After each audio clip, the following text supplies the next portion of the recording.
আয়ুষ তুমি কি করছো?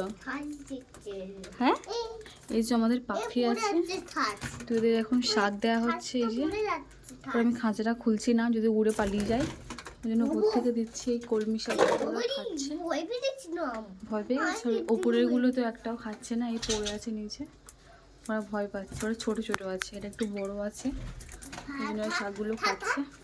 আর এই যে আয়ুষ দিচ্ছে ওদের শাকগুলো, তাই তো খাবে। কি খাবে ওরা? এই যে ওদের ভাত দেওয়া হয়েছে। ওপরেগুলো মহা দুষ্টু, একদম মহা পাঁজি। দেখো ওদের ছিঁড়ে ছিঁড়ে ওরা জানলা বানিয়েছে, বুঝলে? জানলা বানিয়ে নিচে যারা আছে তাদেরকে দেখছে, নিচে কারা আছে দেখি একটু। মনে ফুটো করেছে, দেখো ঠোঁট দিয়ে ঠোঁট দিয়ে কামড়ে কামড়ে পুরো ফুটো করে দিয়েছে। ওরা খুব দুষ্টু ওপরেগুলো।